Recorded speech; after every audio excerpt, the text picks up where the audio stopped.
all by myself. Everyone's bounced. Real talk. It's just me, myself, and I. They will be. A couple of them will be joining soon. Chig and Kenny. Obviously, we're going to talk about Arteta. We're going to talk about Pierre-Emerick Aubameyang, and I don't know if a lot of you have seen the comments that Arteta said after the game last night in the post-match press conference, but we will get into that very shortly. But I had to go live because otherwise it would have cancelled Facebook. So, but yes, here we go. Kenny Ken adjusting himself backstage, and Kenny's on a new phone. I'm on a new phone. You know what's happened, right? I'm on a new phone. Also, I'm just shutting the curtain. Can you see better now? I'm on a new phone. I've been advised that I need to be closer to you. You need to. Well, I can't see the top of your head, mate. But that's what people on the telecast are saying. Oh, Kenny, you're not on the toilet, are you?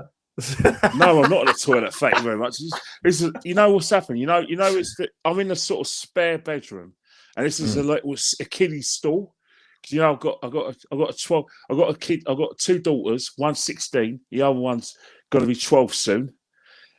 And my niece used to comes and stays with us. Obviously not during COVID. So the oldest one is about 5'11". Wow, your height.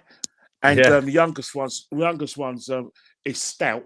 Is hard as nails, but she's not as tall as my eldest. And my niece, she's not too. She's but yeah, as old as the youngest one. She's not that tall either. So that's why I'm on their stall. No, that's fine, mate. We're just gonna get into it. Anybody who doesn't know, Arteta last night, and Kenny sent me this because I didn't see it. Yeah, Kenny sent me this, and it was you sent me about the David Ornstein video.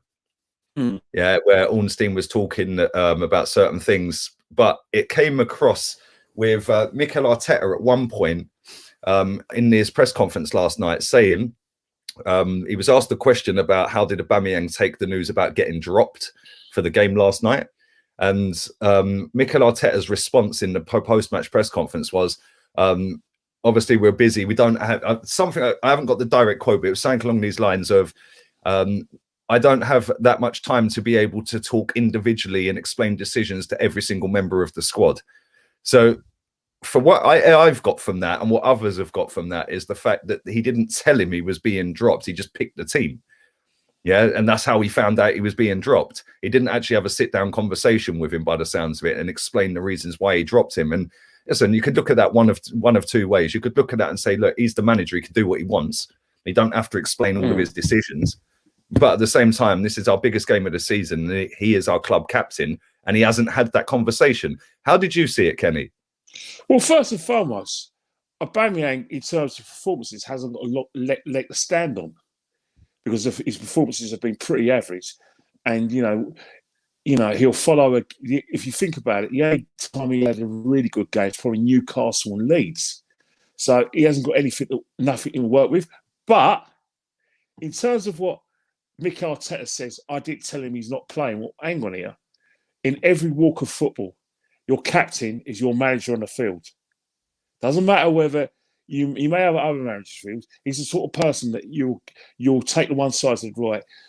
How's it going, mate? How do you think he's looking in training? What's he like? Is he all right? Is his family okay? Blah blah. Can you just check up on him? And coach the team. Oh yeah. I want us to play this way, and I'm thinking of leaving out David Luiz. What do you think? Oh, don't. And then he'll ask his captain's advice. That relationship between the captain and the manager has to be watertight. It has to be close. Plus, not only is Aubameyang the captain, he's a multi-billion-pound asset. He's on 350 between 375 a week, which means in terms of the value to the club, Aubameyang, in essence, is more valuable to the club than the manager. So the manager is, if he's not talking to Oba, then what they're blatantly saying is there's a man management problem there, and that basically, if he hasn't lost his captain or lost his dressing room, he's going a good way about doing it, and that is worrying because in terms of what he's doing, in terms of football terms, is right. But how he's going about it now, especially when everyone needs to be on the same page, everyone needs to be singing from the same hymn sheet, it is a situation where you can't gloss it over.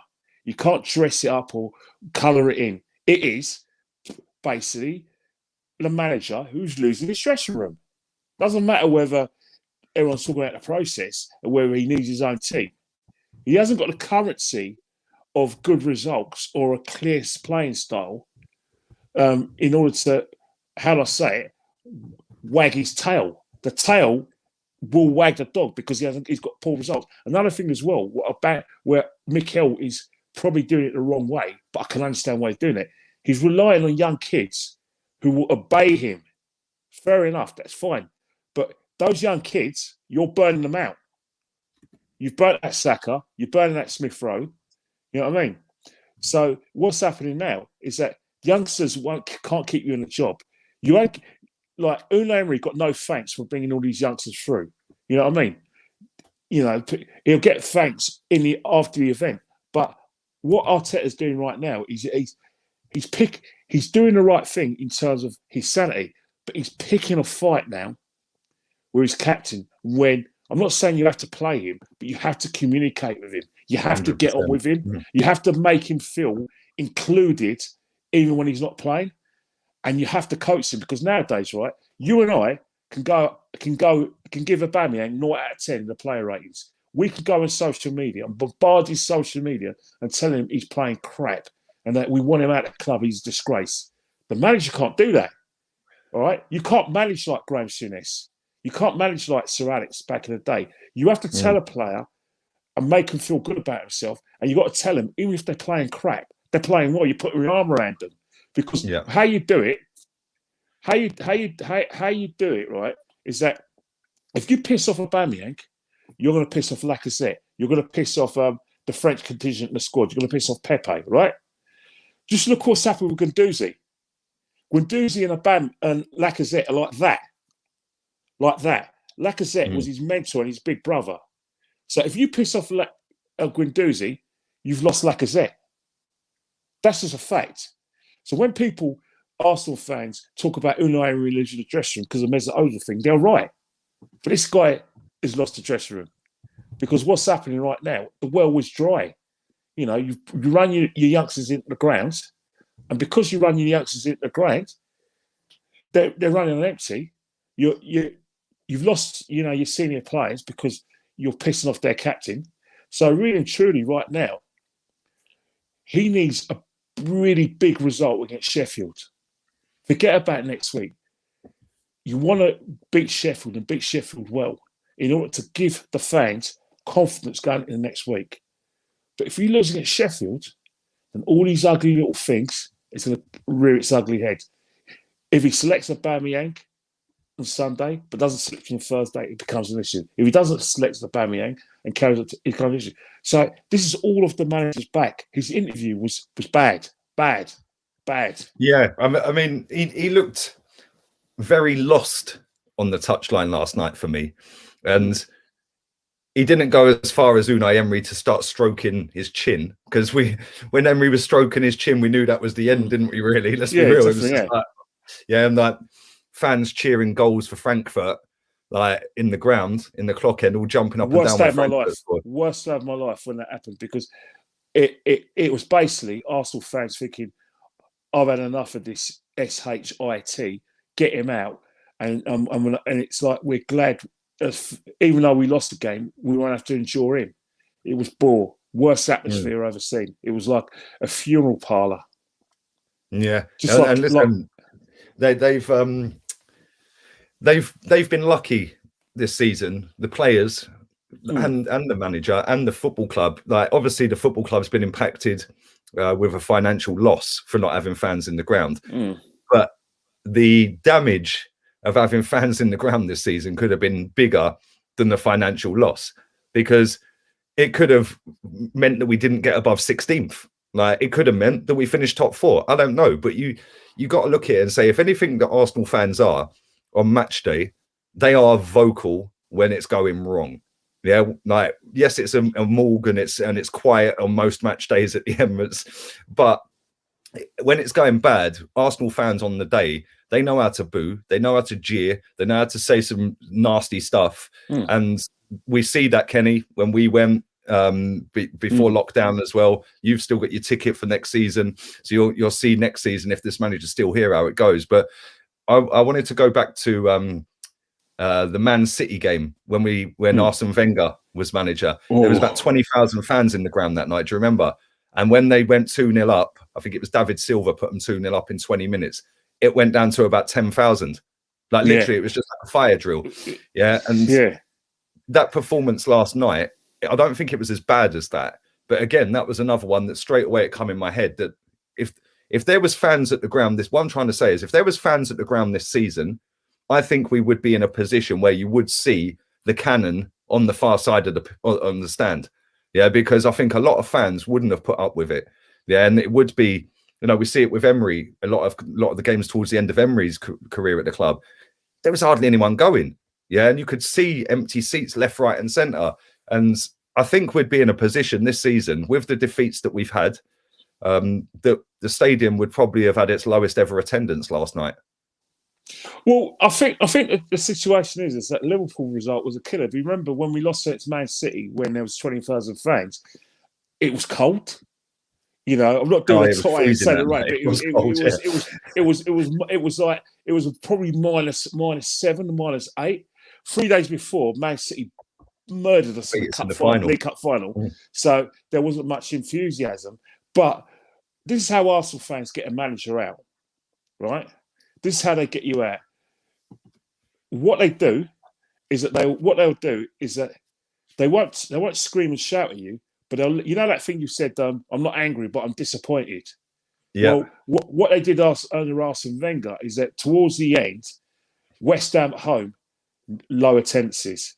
Like those low attendances against Burnley, everything. Fans just stayed away. I said, no, I'm not having this. So although officially we had 60,000 fans in the stadium, from the Man City game onwards, when we knew we weren't going to get the top four, fans stayed away. And that's what hurt Wenger towards the end. And what's happening now in terms of Mikel is that the problem that Mikel's got now is that there may not be fans in the stadium, but what the situation is that the Emirates Stadium was built on the proviso that we're having Champions League football every year.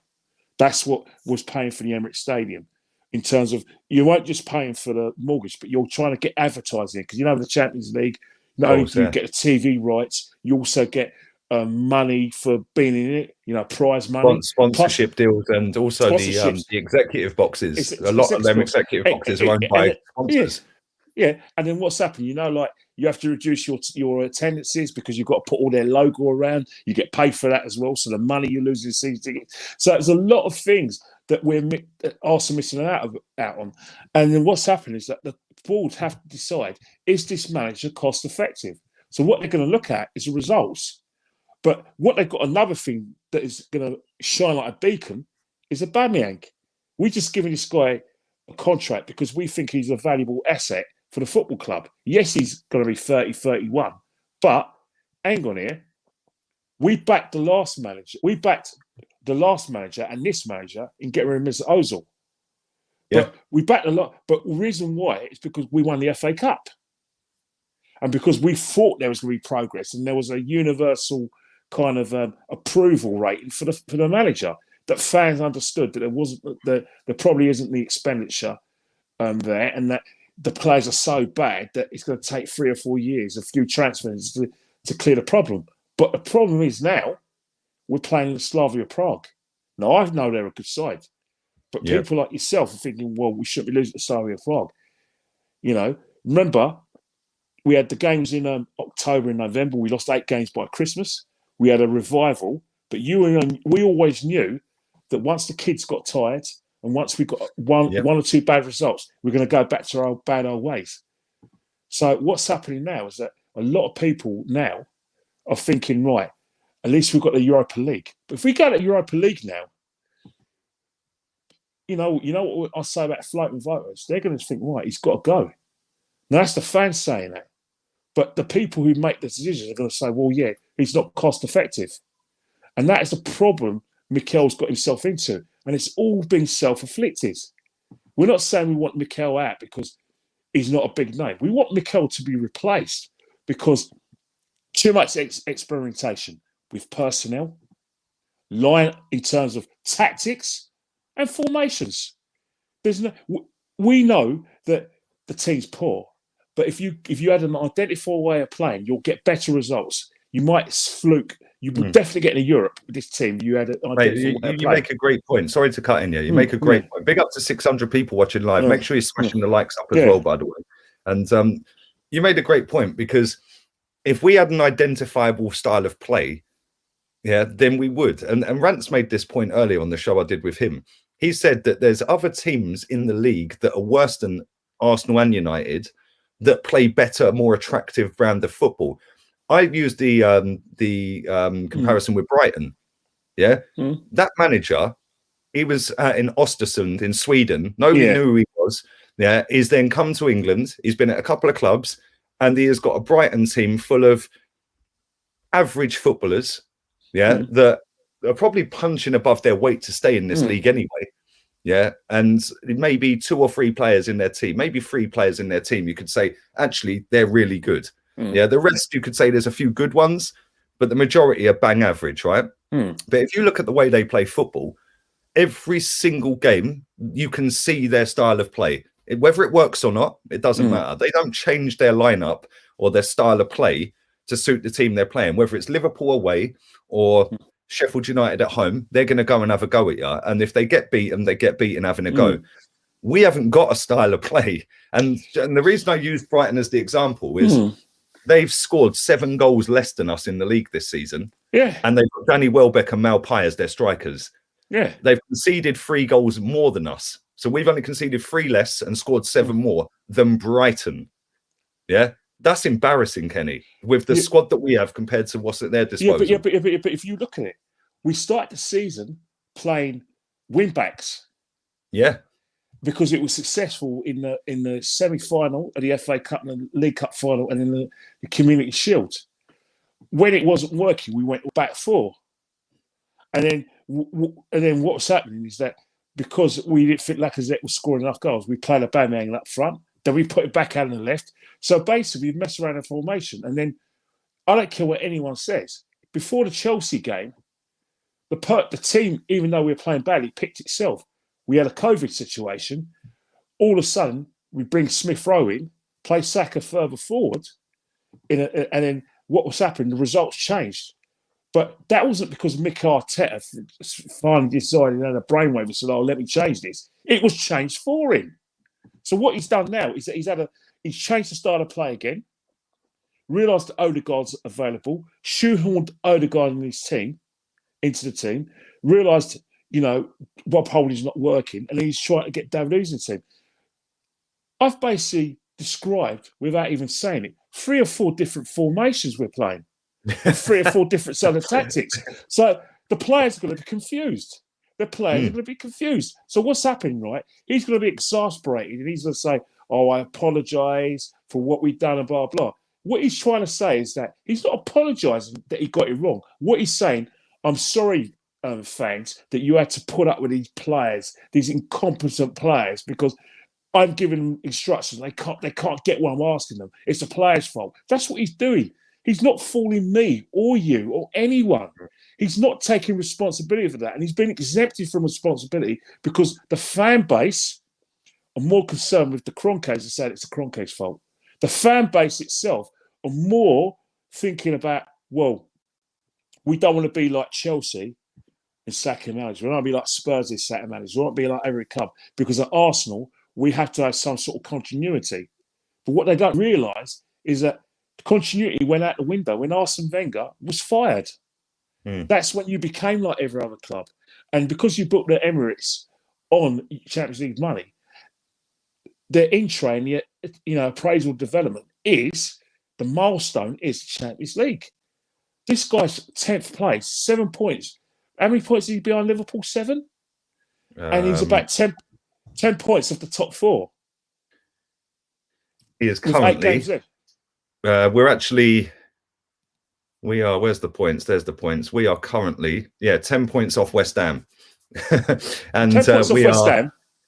We are 7 off Liverpool. In fact, we're 7 off Liverpool. So basically, we're 2 off of Aston Villa, and Aston Villa have got a game in hand. We're 5 off of Everton, and they've got a game in hand.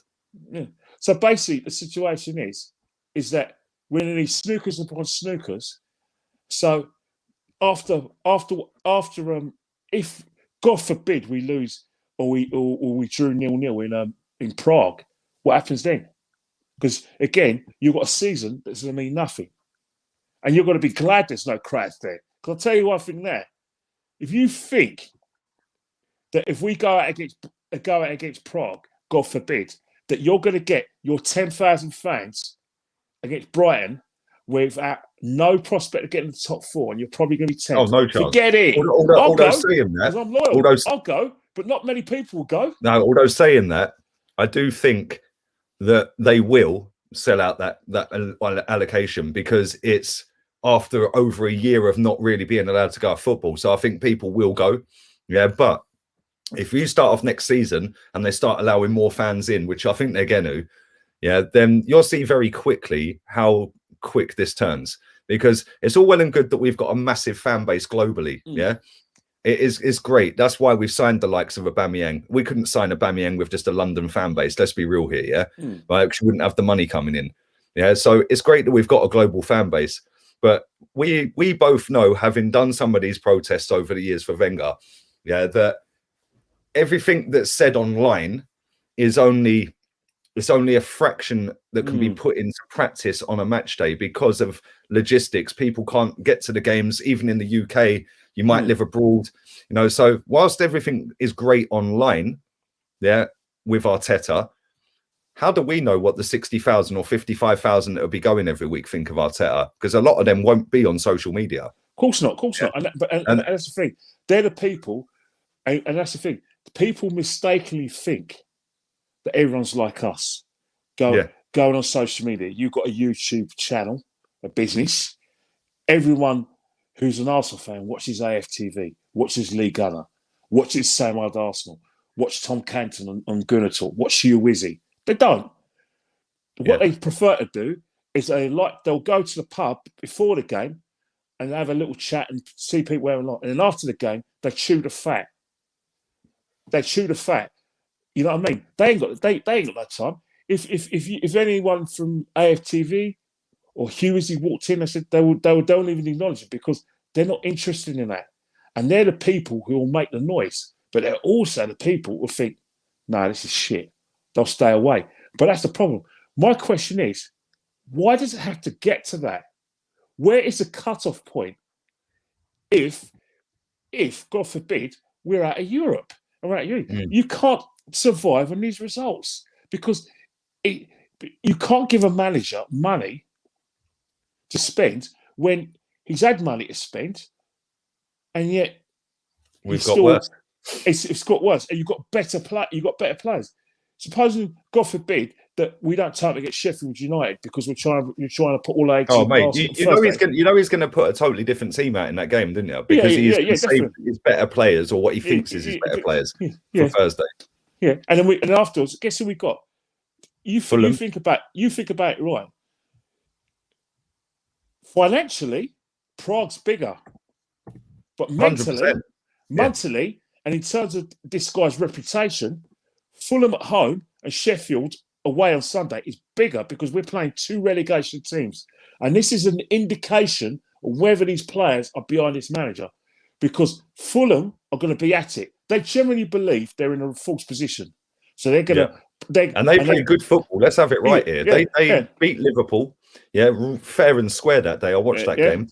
They have shook up a lot of teams this season. Exactly. Because Scott Parker ripped up the guide or the book or the manual, whatever that he'd written when he came into the Premier League, of let's just park the bus and try and counter and not be battered every week. That didn't work. So after about 7, 8, 9 games, he went, sod that, we're just going to have a go. And they have been absolutely brilliant in certain games this season. And they've been very unlucky in games as well. And they remember Sheffield, as poorly as they're playing, and they've been They won at Old Trafford. Yeah, they did. Right, Old Trafford. But why did Sheffield win at Old Trafford? They scared Chelsea off as well. Let's not forget that. They shook Chelsea off for a bit. Because what's happened, because these teams are desperate, all right? They're desperate to stay in the division, and they're going to fight. They're maybe not good enough, and maybe not as good as you, but how we play in these games is an indication to me of whether the players behind the manager, and that because if those results go south, and we're what to watch the players' body language and attitude, then I'm sorry. This tells me that it can't carry on. Because this is the thing, Kenny. Sorry to cut you off, mate. Yeah. Right, they are fighting for their life. I think they're gonna go down. I think we all know both of them might go down. I hope it's Fulham, but both of them might go down. Yeah, and this is the thing. Every single game now actually means something. Yeah, you could go and lose in the first week of the season. It's no drama. You've got 37 weeks to change it. Yeah, these last 8 games that we have, there's jockeying for position to get European spots. There's jockeying for position for Champions League spots. There's jockeying for positions for relegation spots. Not only that, the higher you finish up the table, the more money you earn. Yeah. So a club like, I don't know, say Crystal Palace, that's a team we've still got to play, and Brighton, we've still got to play them. If they beat us, that might move them up 2 spots in the table, which gets them an extra 5-6 million quid, which could then be the difference between going and signing an average striker or a great striker or a decent striker. Yeah. And these teams are going to go for it. The difference is we have put all of our eggs into this Europa League basket, yeah, or the manager hasn't worked. It hasn't worked. We might still get work. We might still end up winning it, but at the end of the day, to me, it looks like a lot of these players have given up. Yeah, a lot of these players look confused. I see a clip today on Twitter where they kicked the ball out last night. Slavia Prague centre back, long, high looping, up in the air. Defensive clearance. Lacazette was at centre back, chesting the ball down, and Xhaka was at number 10. Like, why is our striker at centre back next to Rob Holding? What was that all about? Well, I don't get that. Why was I a striker playing a Beasley position when no one was running in and filling that space? Why was Willian making runs and not getting the ball? Why was Willian telling Granit Xhaka and someone else, hang on it, Granit Xhaka needs someone to pass to? Why? What's going on here? Why are the players becoming the managers of the field? Hang on it. Surely they would have had a pattern of play and a system yesterday, which they would have followed. Why are they just thinking, well, you know what, it's not working. Let's just do our own thing. Why did it take for them to say, you know what, this is crap. Let's just give the ball to Saka and let's see if he can ignite us. Yeah. Come on, but man. This is what I don't get, Kenny, right? Is because we've heard, I think it was Granit Xhaka, come out this season and say he gives us a manual every match day on the opposition. Yeah, like in the lead up to the game, he's methodical. He does everything with a fine-tooth comb. He goes through the opposition. You can see everything that the opposition are going to do, and we are 100% ready for every single match day. Well, we've lost 12 games this season, mate. So clearly you're not, or clearly he ain't doing what he should be doing. Because if he is getting the heads up on the opposition and with a fine-tooth comb, then surely we should be carving every single team to pieces. And we haven't. Sheffield United have created one big chance less than us this season. And I think Brighton's goalkeeper has had to make 20 saves less than our goalkeeper. Brighton, you know. Yeah, and that was the thing about the whole situation, everything, about the amount of shots we were getting, and that defensively we were a lot better. But hang on here. You say defensively a lot better. You still haven't sorted out that right-hand side. We've got a situation in a game like yesterday when we're at home. Yeah. We're at home against Slavia Prague. We need to press for an advantage in terms of the game. Yet Hector Bellerin is too scared to get past the halfway line and actually help us defensively because he's worried about leaving Rob Holding exposed. That's not sorting out your right-hand side. And then what's happened is Hector Bellerin's thinking, all right, you know what? I don't need to do it. Let me just give the ball to Saka. That's not tactics. That's not sorting things out defensively. Why is a situation where Gabriel is still relying on his pace to get him out of trouble? He's still letting the ball bounce. He's still on his wrong side. Why is it a situation Rob Holding is still, like I said, it's goal Airily side. useless. He's rubbish in the air. Reading the ball in the air. It's still in a situation where whenever a ball goes in, the opposition has a spare man. That chance before that went wide, where Prague had a spare man. How is that sorting out the defence? It doesn't make sense. No, and I wanted to come to the defence, or part of the defence, the goalkeeper, because last night I did clock it at the time, but I didn't. Like, I was just going, like, I was just stunned. Yeah, I was just like, we got what we deserved. But when I've seen that goal back again, it was literally like somebody just literally swiped his legs away from him, the goalkeeper. Yeah, I know that a ball going above your head, yeah, and you're on a sideways angle, you're crouching down a little bit because you could then you use your legs to spring each way you want to go, yeah. And I know that a ball, you see it all the time, a ball goes above a keeper's head and it goes in, yeah. But I've looked at that goal back, yeah. It was literally like somebody's just slide tackled him and his legs are just buckled and he's folded like a you know. I'm glad you've looked at it, because from where I'm sitting, is because of the fact that the way that the forward was, I don't see a situation how the defender could how the goalkeeper could do anything, because he was actually in his goal and the pedal was just too powerful. Do you not think he's at fault at all for that goal? I think what's happened, it's all about anticipation. And I think goalkeepers are like defenders. They have to be pessimistic. They have to anticipate. What he's done wrong, in my opinion, is that he's assuming that Pepe would clear the ball. Well, you know what? But do you know what? When that ball came through, because I was like, Pepe's gone from hero to zero, right? But when I've watched it back, Pepe assumed, yeah, and I can see why he did.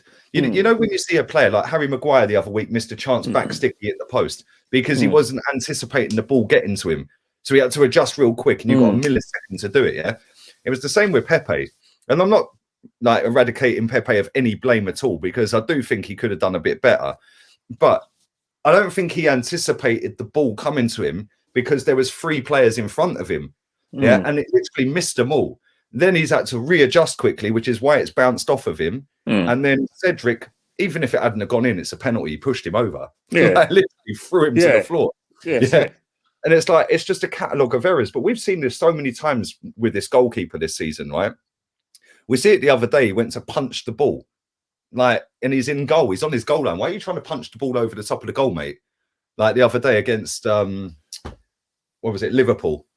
Yeah, why I think the keeper's losing confidence. I think what's happening, right, is again, there was a time when obviously there was a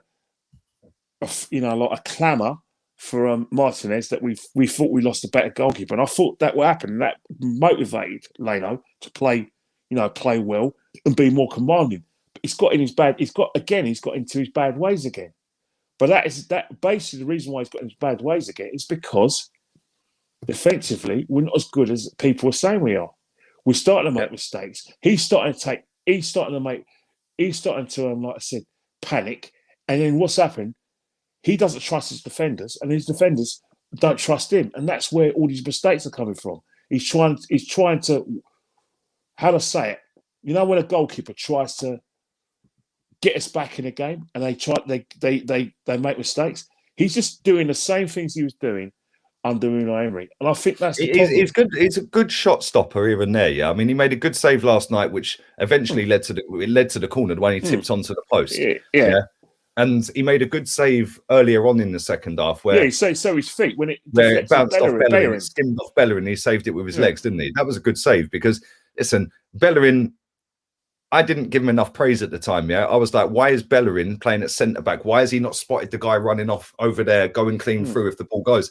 To be fair, Bellerin probably read that situation pretty well. Yeah, when I've watched it back, I was like, actually, he forced the guy to go and do that because he's got a little burst of pace. Yes, he's not the quickest, Yeah, but he had that burst and he did put the guy off. Yeah, and he was hoping that the guy would take a heavy touch, which he kind of did. But on another day, that bounces off a Bellerin and deflects the opposite way and goes in. And I think a part of the reason that this goalkeeper has had this massive slump in form again is two reasons, right? There's two. Number one, we're defensively crap. We haven't kept a clean sheet in 15 games straight. Our last clean sheet was the 30th of January, but apparently he's fixed the defence. That's bollocks. 30th of January. It's 30th of January. So it's 30th of January. Who were playing on 30th of January? Was it Man United at home? Man United, yeah, 1-0. That was last time we kept a clean sheet. It was a 0-0 with Man United. Yeah, that's right. Oh, sorry, yes, the 0-0 at home. Yeah, the 1-0 was in November or December, wasn't it? Yeah, that was the last time we have kept a clean sheet. Yeah, since then, every single game we have played, we've conceded a goal. League and Cup then. It's a League and Cup, yeah. We've conceded, yeah, every game. Every single game we've conceded a goal. That ain't fixing a defence at all, because when you're conceding a goal, it means you have to score 2 to win. Yeah. And we can't score 2 every game because we're not creating enough chances and opportunities. I think a lot of the problems as well is that what's happening as well, midfielder Thomas Partey is finding it hard to settle into the English football. So what's happening right now is that he's had injuries, obviously with his thigh. He's having to do two people's jobs in terms of midfield, and we're asking him as well. So it's like accelerate the attack as well. So in that respect, he's basically, rather than getting fit to play football, he's playing football to get fit, and it shows in a lot of things he does. And that's why you see when you watch his performance, especially in midfield, you'll see a misplaced pass, or you'll see him getting robbed or pressed out of the game. Because yesterday he was awful in the second half. He was easily our worst player in the second half. And that's the problem is that we've brought this guy into a struggling situation, a struggling team, and that's why obviously next season, we've got to look at getting a midfielder that complements him. But that's another reason he's struggling in midfield. He can't protect the defence as much as you'd like. Grant Xhaka, isn't the best at doing that himself. So there's no problem. 2, we heavily rely on Tierney. So what teams do said, right, we're not going to go through Tierney. We're going to go down the left-hand side and double up and stop Bellerin from going pushing up. 100%. So that's another situation. Another one as well is that we've got ourselves in a situation where if David Luiz doesn't play at centre half, we will struggle because it seems like Gabriel plays well alongside his fellow Brazilian. Rob Holding, it's just he can basically have a crap game and he can basically, let me just rephrase myself. He could be really, really good within a game, and then 5 minutes later he's just awful. Yeah, implodes. You know what I mean? Implodes. He just makes it implodes. So he's not what trust me. Mari, the jury out for me is out on Mari. So and that's the thing with him is we haven't seen enough of him, right? And when I have seen him, I think he's played about 12 games or 13 games in over his career since he's been here. I think he's only dropped a stinker maybe twice. Yeah. But other than that, I think he's actually been all right. But that's the thing. Yeah, but that's the thing. All right is all right. But the thing is, what's happening is that all right's not good enough, and that. So once again, we've everyone's saying that Gabriel's this great defender and he's blah blah. He's struggling. The reason why he's struggling because he's not getting protection from the defence. So what he's doing now is he's taking risks which he doesn't need to take. You know what I mean? And that's another area where I think we've digressed. You know what I mean?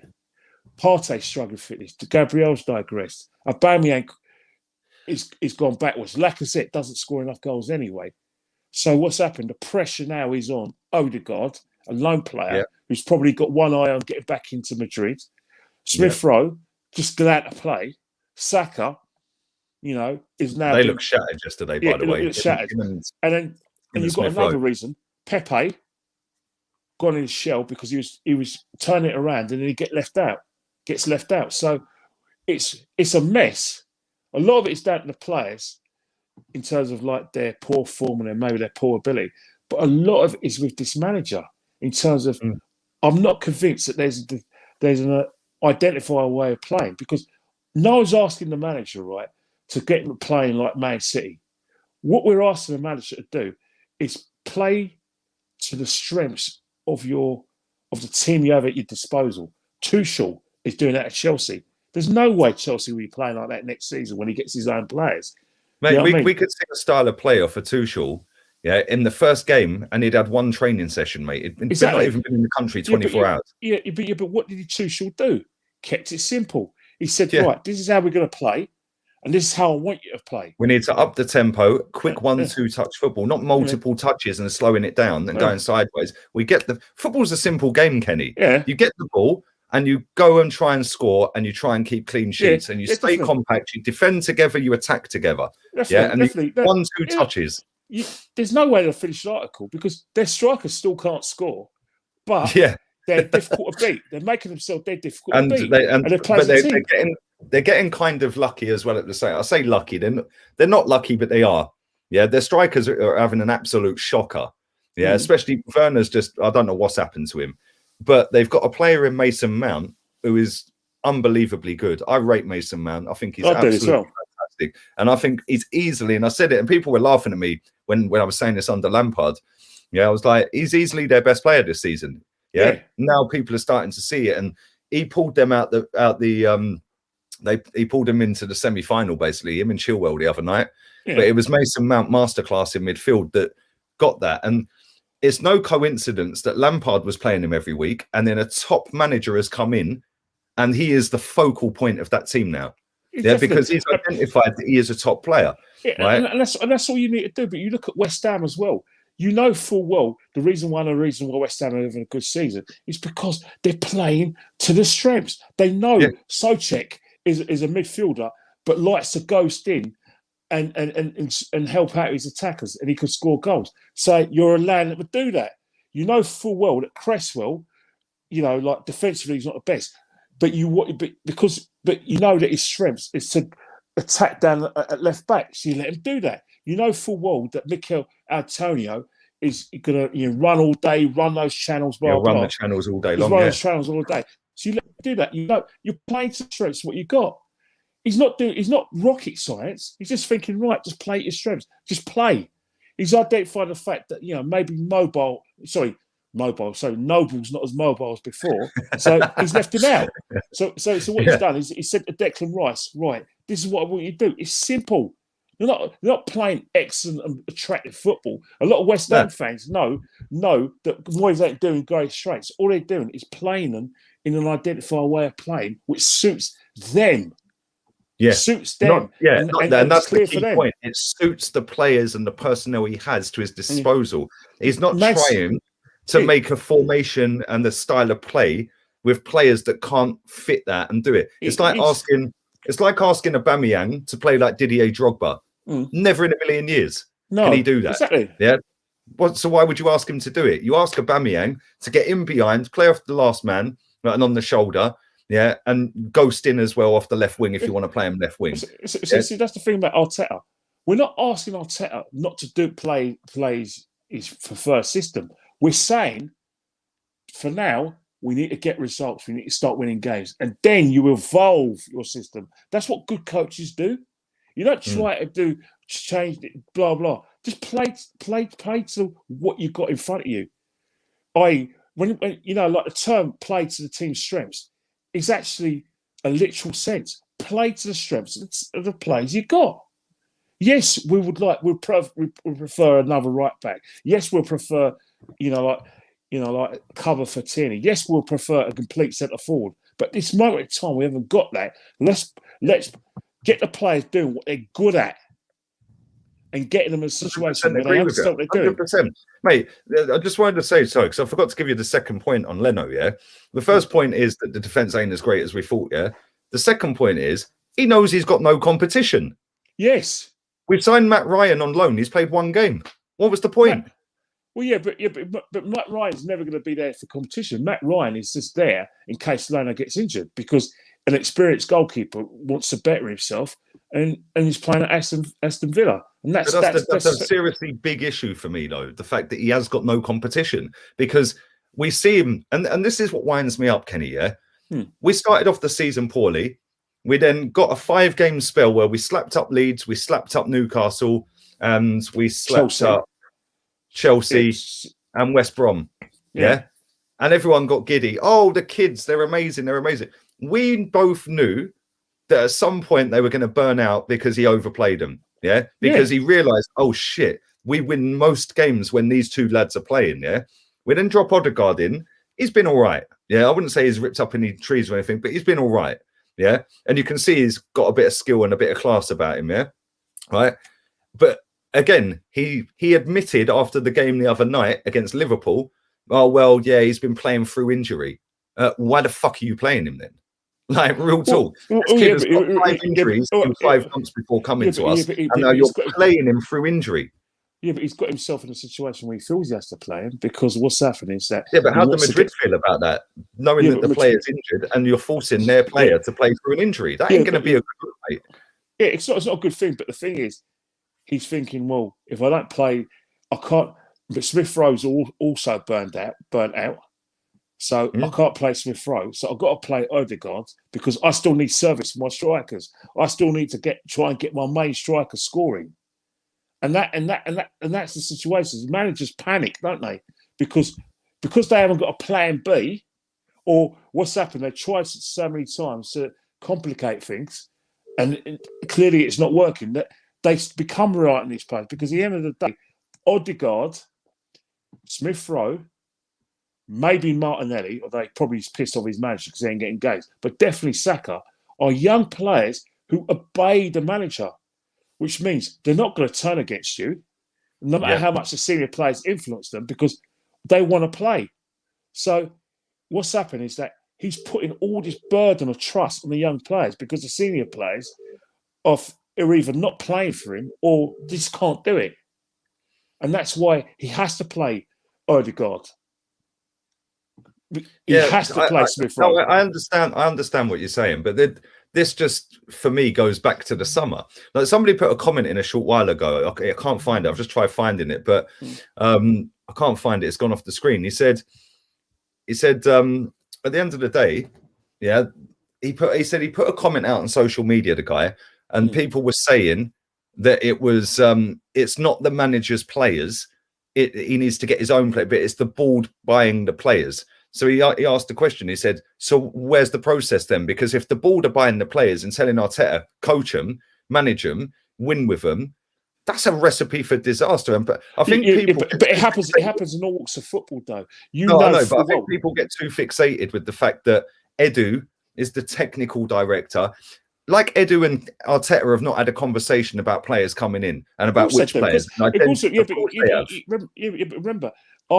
it's a different kettle of fish here, because in other clubs, we all know what has happened at Chelsea, that Abramovich was just trying to buy the players and trying to manage to fit in, and one manager said no to him, and he ended up going to Internazionale and winning the European Cup with Internazionale instead of Chelsea. We all know that, but in terms of like assets for Arsenal, it isn't the case at Arsenal, because let's remember one thing, and let's be consistent with this: Mikel Arteta is not the head coach. He's the team manager, which means he is part of the transfer committee. So he will have a say on who he wants. Players will get presented to him, or he has got the power to present a player to the board. So if that's the case, that he's got the power to have players presented to him or present players to the board, it is his decision. Of course. And this is the thing as well. Has to sign off and agree to it, or it doesn't happen. Yeah, and this is the thing as well. When you actually have a look at the players that have been brought in and the players that have gone out on loan or been sold, in Emi Martinez's case, that has not happened without him having a say. Of course not. And I know that the clubs sit there and chat a lot of rubbish. I know they do. Edu is a waffler. So is Arteta. But they would have had a conversation and sat down together and said, right, he ain't good enough, he ain't good enough, he ain't good enough, he ain't good enough. Edu would have gone, don't worry, I'll get him a loan somewhere. I'll speak to their agents and I'll tell them. If you look at the players that have gone out, Kolasinac, we loaned him out when we ain't got a left back if Tierney gets injured. What a dumb, stupid thing to do. I don't rate Kolasinac. I think he's shit. Thank you. but you got to realize the wifey with the cats. But you got to realize the methods. You got to realize the methods, though, Lee. It's not about using footballing common sense. It was about desperation and trying to get rid of their wage bill. Get rid of them. Let them prove themselves at other clubs back in Germany, and then these German clubs will get them off our wage.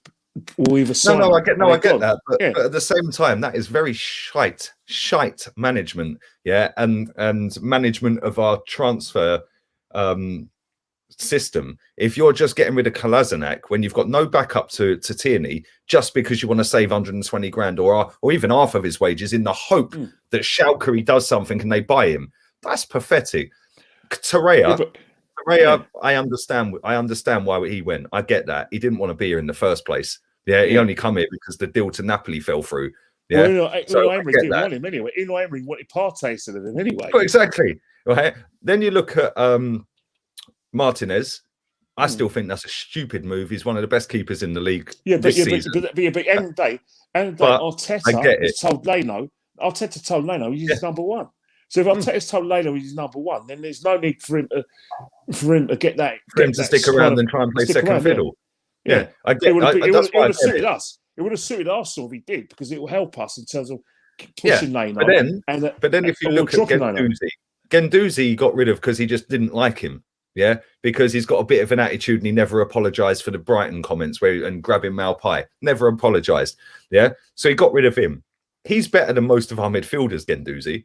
I still think he's not the finished article, but I like the fact that he is raw, and he will stick everything on the pitch. He will leave it out there. Yes, he's not the greatest footballer, but with the so-called greatest young coach in world football, we were all being told manages us, surely he could have got a tune out of him. He didn't want him, he binned him. Cool, that's down to you.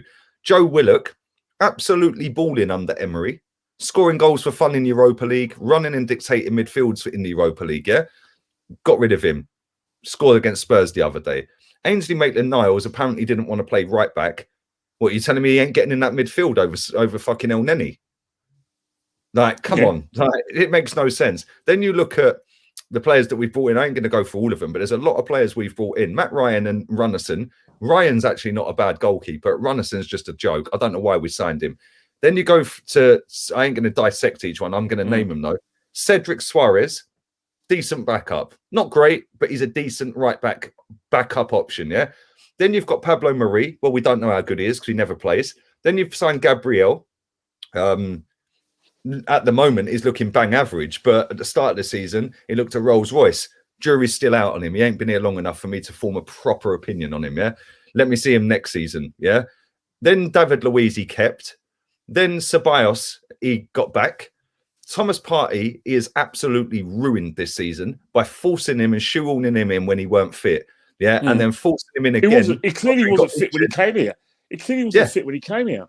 Yeah, he hadn't had a pre-season at all. He hadn't played football for 3 months. And within 2-3 weeks, he's in the team, gets injured. Then he rushes him back for Tottenham, pushes him on the pitch injured, and then he's injured again. Then he's in absolute disgrace how he's handled that. Then you go to Willian. I was happy when Willian signed, but I didn't want us to go and get Willian, if that makes sense. When we got linked with it was happening. I was like, okay, we're signing Willian. I'm happy with that because I expected him to be a backup option and a bit of experience to help the likes of Martinelli and Saka and other players. That ain't been the case.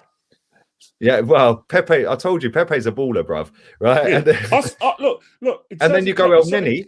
El Neni he kept, and Eddie Nketiah he's kept, right? Then he's got Odegaard in. Bruv, most of this squad is his. He's signed Rob Holding to a new deal. Like, he's about to sign Balogun, apparently. Yeah, but the thing is, the reason why, this might answer your question, right? And this has a lot to do with the fan base.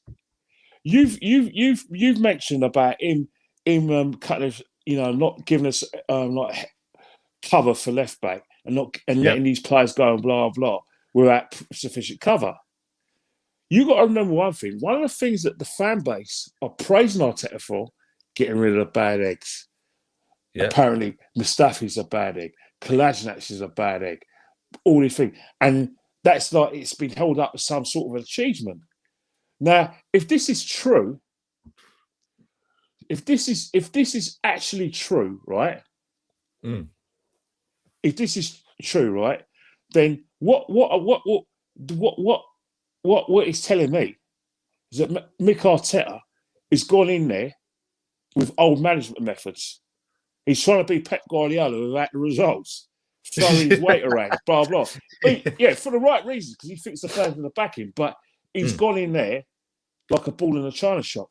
However, by doing that, there are going to be casualties. Mesut Ozil is basically for me, bad influence, falling out of love with football. But as much as he's fallen out of love with football, he still has a big support network within the squad. You know, players like, you know, your Aubameyang and Lacazette says, oh, he's going to create me chances for me and blah, blah. So they're going to rate him. We know about Guendouzi, that he's very, Lacazette treats him like a younger brother. So that's going to cause problems. But now, as far as I know, Aubameyang is very popular in the dressing room. 100%, so all these things you're talking about is not just down to Arteta's great business. It's also down to his man management. And that is going to put someone in a situation is just that bad results, bad man management, £1 million assets and Aubameyang not getting games, even though we think he shouldn't be getting games. The board are financially, how do I say it? The board financially, right, are thinking that's the fifth year of Champions League football. We're in a pandemic. We may not even have the prospect of European football. So basically, we're probably going to live off our TV money on any sponsorship we get or season ticket renewals. So we're basically living off our piggy bank, robbing a piggy bank. Yeah. They're going to look at this manager and think, hang on here. Sorry, this can't work. You know what I mean? This surely, unless I'm missing something, right? How can this manager be in a job with all these things that we've talked about, land management issues, multi-million pound assets who we can't motivate, and poor results? It has to be pure and utter lunacy for people to say, well, I'm still backing this coach. I'm still backing the process. Mate, every time I see people that are backing this manager, and I said this earlier, it's all the big outlets out there, like the Talk Sports, the Sky Sports. Jamie Carragher was saying it's the players. You can't get rid of 25 players, mate. You can get rid of one manager, though. Yeah, and it'd be cheaper, right? But all the big fan accounts, like all the Twitter fan accounts for Arsenal or Arsenal fans that run big accounts, every single one of them is still backing this manager. Now, I'm sorry, yeah, Sky Sports, cool. Talk Sport, cool. BT Sport, whatever, yeah? How is every single big social media account trusting this manager and backing him? I'll tell you why. You tell me why. Go on. You tell me. You first. No, go on. You go first. I'll tell you why. It's because the narrative is we haven't got the money. It's a 3 or 4 year process. It's the players that are so bad that he's inherited a mess. And that in order to get his way, you have to give him time. We can't keep on sacking managers. And that, you know, if we give him 2 or 3 windows and he gets the right sort of players, we're going to see fruit. Or someone can say, well, we're going to give him until December 2021 or January 2022. And then if it's still the same, we'll sack him. So that's the narrative I'm hearing. They're not picking up the situation that he's got better personnel than what he had under Unai Emery at the end of Arsene Wenger's reign, and that as far as what we're seeing, most of the times these personnel are fit and ready to play. It seems to, it seems to have missed their brain, or maybe they've ignored the fact that his team selections, his tactics, and his style of play, or lack of one, is part of the problem. He is exempt from every blame. Every time he apologises, he's basically saying, oh, I really feel sorry for you fans, and I'm sorry for me that I've got to work with these useless players. Never him. When is it going to be a situation when they're going to... Do you think he's doing... Like, because the thing is, since he's been at this... And I've said this from the very get-go. We both said we didn't want an ex-footballer to manage this football club because this is what you end up with. Yeah. You end up with the majority of the fans when we're sat 10th, yeah, still lauding him up. Yeah. And yeah, but he's not even a big character. I remember, I didn't. Exactly. He was a bang average midfielder, mate, that lived off the odd penalty. It's not to do with that. I don't want Henry getting a job. I don't want Vieira getting a job. I don't want Bergkamp getting a job. I wanted someone with a fresh pair of eyes to look at the situation and basically is not going to have this sort of thing. The Arsenal way of doing things. We're the Arsenal. We got to play. But this is what pisses me off, really, right? Is when people say, oh, but they know the club. No, they don't, because the club they played for was fucking years ago, and it's a completely different club now. Yeah, and so many changes up top. It's a totally different football club now. Yeah, it's like Ole Gunnar Solskjaer. Ole Gunnar said, "Oh, but he knows the club." No, he don't. He don't know fuck all about that club because the club he played for under Fergie is completely different to the one he's managing now. Yeah, but the thing about it is that that's a lazy term. He knows the club. Well, hang on it.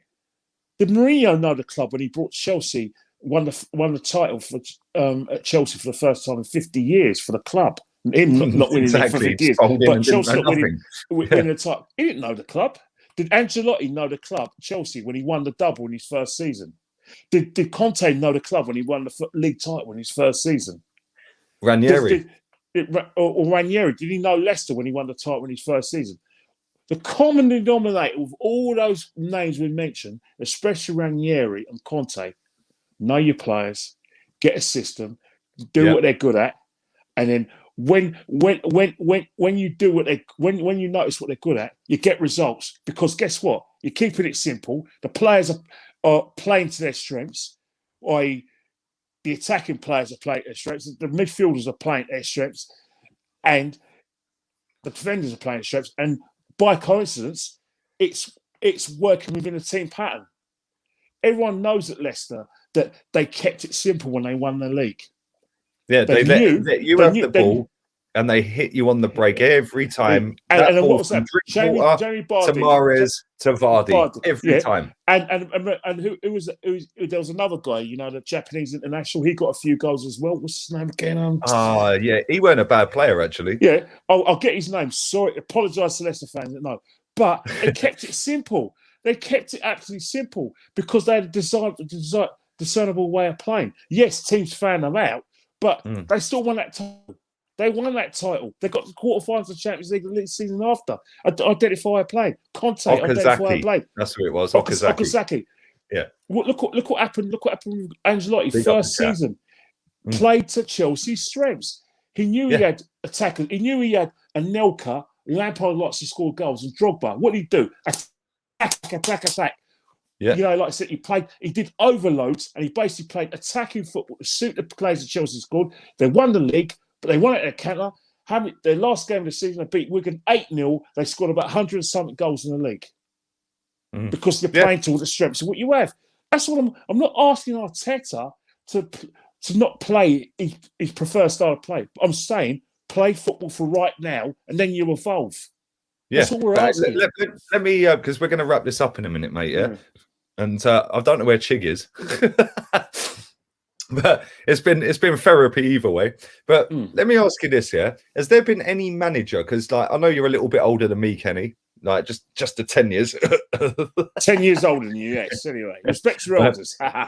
Yeah, I can't remember, and your footballing knowledge is just immense, mate. It's miles better than mine will ever be. Yeah, but has there ever been a manager that has come into a football club in your lifetime, or that you know of, that has taken a team from being so reactive and defensive and let's keep the score down to then suddenly turning into the prime Barcelona attack? Have you ever seen that? Because I ain't. I can't remember a team where a manager is involved and just done that.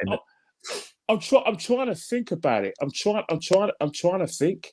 Because I'm thinking that this is this manager's style of play, regardless. I'm trying to think about it because I've seen it a lot of times when managers go into the club, and then when it doesn't work, they justify themselves by saying, "Well, I want to make sure I've got the youth set up right. I want to make sure I've got these youngsters coming through, and I want to make sure that I've made ourselves difficult to beat." and that's why it took a bit of time to get results and everything. Maybe because if you look at the situation, I haven't seen that. Like I remember when Klopp went to Liverpool after he had his sabbatical, he virtually started playing a rock and roll football there and then. They got a couple of big idings as well. They had to score I think they had to score 5 to beat Norwich because it was 5-4 or something. I remember. Do you remember the time when we should have beaten Anfield where they got a last minute equaliser? Yeah. So it's one of those things where I'm thinking about it, and I don't know. Maybe actually, last time I remember it was probably.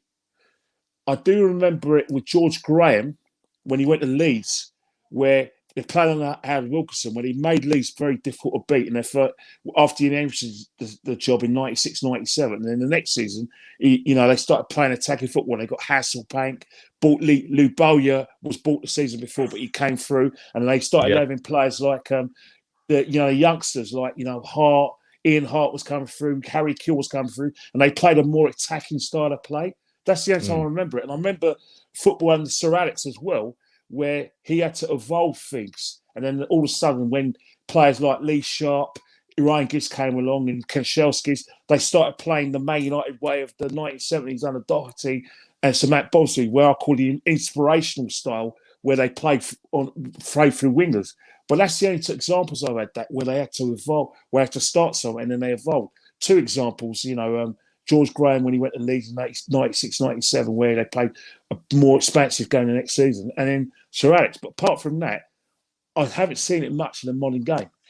No, and that's the problem. That's the problem I have, is because people seem to think that if he gets his own players, which I think is just pathetic when people say that anyway. How many managers in world football have the whole squad of their own players? Klopp ain't even got it, and he's been there 5 seasons. Or 4 seasons. Yeah, but it's a lazy time. But you've got to remember one thing, right? When a manager loses his job, the first thing they've got to do is you have to defend your reputation. Because you have to work. So the first thing you do is defend your reputation, like Unai Emery did. I wanted Partey, they gave me Torreira. I wanted Zaha, they gave me Pepe.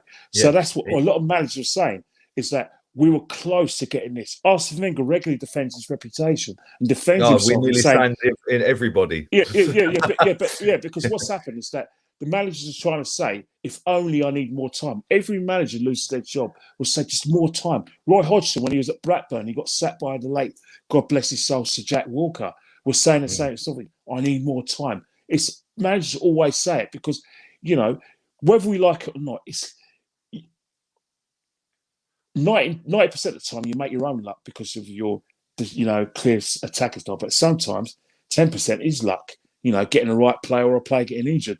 And I think that's what the managers do. The managers lose their jobs rather than talk about the 90%, which is them in their bad tactics. And they say, well, the other 10%, I didn't get this player I want. And I think it's just football speak for in order to give a manager more time. And I think that's what Arsenal fans are doing by saying trust the process. Let Mikel get his own players. We don't know who these players are, and I don't think Mikel's identified them. And this is why I'm not going to back any of this crap, right? Because this is the same Mikel Arteta who allowed us to offer Mustafi a new contract, and he rejected it. He offered Rob Holding a deal that he signed. He signed Willian, He signed Danny Ceballos back based off of a couple of good games towards the end of the season. He signed Luiz up to a new deal, albeit he's been our best centre-back this season. But it still ain't the level required to win us a title. Yeah. Well, you just think about the last words you just said. The level required to win us a title, which means that is linked in to saying when he gets his own players, level required. When he gets his own players, we're going to compete, and that's what Arsenal fans are getting him into. Unai Emery weren't having Unai Emery because he was Unai Emery, and because. Because as soon as Unai Emery inherited Arsene Wenger, so was because of what happened with Barkley. But I think people he was always on a poison chalice, mate. The same as David Moyes after following Fergie. But the thing is that Unai Emery was never forgiven for losing that against Crystal Palace at home, because that was the sort of catalyst to us not getting the top 4 when we should have gotten the top 4. So he was always going to get punished for that. And then when he lost in Barkley, all bets were off with these. So apparently, Arteta inherited a mess because people say Unai Emery lost the dressing room and because we didn't defend ball because we're conceding 20 or 30 shots against Watford and other clubs. So they're saying Arteta's fixed that. And then when things are going wrong, they go from one extreme to saying, well, we haven't got Premiership style players. We've got players who are good enough for his league. And when he gets his own players. So the narrative changes all the time. And I think what's happened in the situation is that the board have to look at the finances, look at the numbers, look at defeats, and talk to your players. Yeah. Talk to your players and 100%. Find out what's working and then make a decision. By May, this guy has to be replaced. It's not working. It's not 100%. Personal. Whether he wins the Europa League or not, he ain't good enough to manage us going forward. I'll tell you what's going to happen. He's going to win the Europa League. He's going to get more time, right? But what will happen? And then he'll be sacked by Christmas. Yeah, because he's still going to have the same personnel because he's not going to get the personnel he wants because of COVID. And then our fans are protecting by saying he never got backed and they'll blame it all on Conte. Turkish was right. It's a roundabout. Literally, it's a roundabout. But you know what's going to happen, though? Those same fans who back him are going to turn again in November because they're going to realise that the league is the bread and butter, and that's how you basically measure the barometer of a manager's success. And until these fans accept that, they're going to continue backing this manager. 100%. And on that bombshell, Kenny, I think we should wrap up. There's still nearly 1,000 people watching. I'll tell you one thing. Before we tell you something, Johan asked me how we're going to get on against Sheffield. I'll tell you what, we're going to beat Sheffield because Sheffield are terrible, and that McBurney, McGoldrick, and Burke couldn't score in a brothel. Now, Kenny, McGoldrick scores against every big team. He don't do it against the little teams. Actually, he don't do it against the little teams, and we're a little team now. So yeah, you're right. I don't care if this becomes a meme. We are not going to lose against Sheffield United. We're going to beat Sheffield United. We're going to find a way. So if Sheffield United beats us, please do not send me any tweets to say I told you so. And please don't look for me because you ain't going to like what you're going to say. I'll set my dog onto you. Kenny, it's been a pleasure, man. It's been very therapeutic. The chat room's been lit. Big up to everyone who's watched live. Hey, you know what, Lee? This reminds me of Room. You know that program on BBC Two, Room 101. Yeah, with what was the guy's name? What's his name? His surname began with an M. What's his fucking name? What's his name? His real name is Michael Collins, but he's Frank Skinner. Room 101. Hang on, I'm going to Google Frank Skinner's Frank Skinner. It's Frank Skinner, isn't it? Nick Hancock. That's who presented it. Nick Hancock. Yeah, but Frank Skinner did it as well. Sometimes. Frank. Well. That's the one where they press the button and everything goes down, isn't it? Into Room 101. Bosh. Yes. Yeah. So Arteta at the end of the season, get rid. Yeah. We'll press that. He can go in Room 101, bro. Aubameyang, Room 101. You can go as well. Leno, you could go. You know what I mean? And then we get players like Oblak, get like Ollie Watkins. If only, mate. Get Ollie Watkins. Get Max Aarons at right back. You know what I mean? Get maybe Ndidi alongside Partey. Yes, Ndidi, Kenny. All day long. Ndidi. So that and that's what it is. And somehow we just have to get a rip round and make sure we can afford these players. But yeah, man. All will be revealed.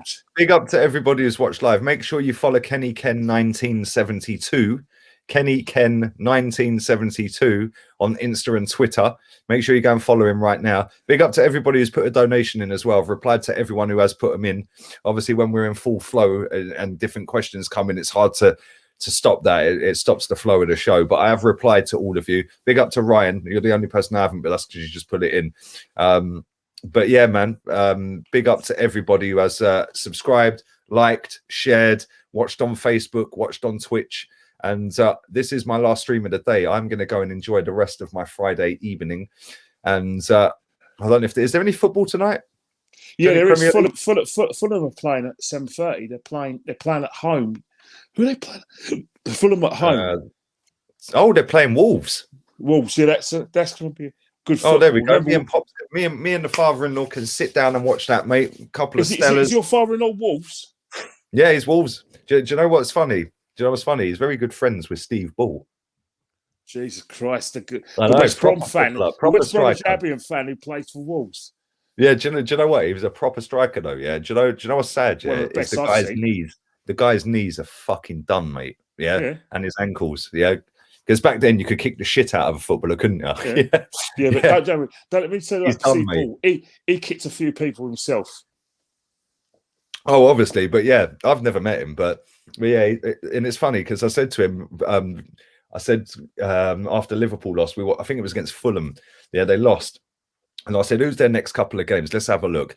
And I went, their next two games are Wolves and Arsenal. I said, that's nailed on 6 points, mate, because if there's any two teams this season in the league that will gift you 3 points, it's Wolves and Arsenal. Yeah, we both give them 3 points. Yeah, But anyway, I've got a good friend of mine who's Fulham, so I hope we thrash them next week and they get something tonight.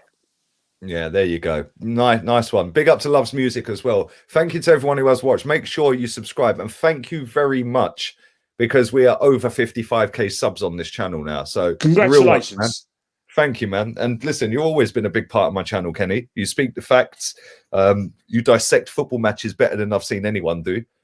Yeah, and yeah, man, always a pleasure to speak to you. And listen, hour and 16 minutes has flown past, mate. So, yeah, man, have a wonderful evening. And big up to everybody who's watched live as well. Make sure you go and follow Kenny Ken 1972, Insta and Twitter. And we're out of here. Later.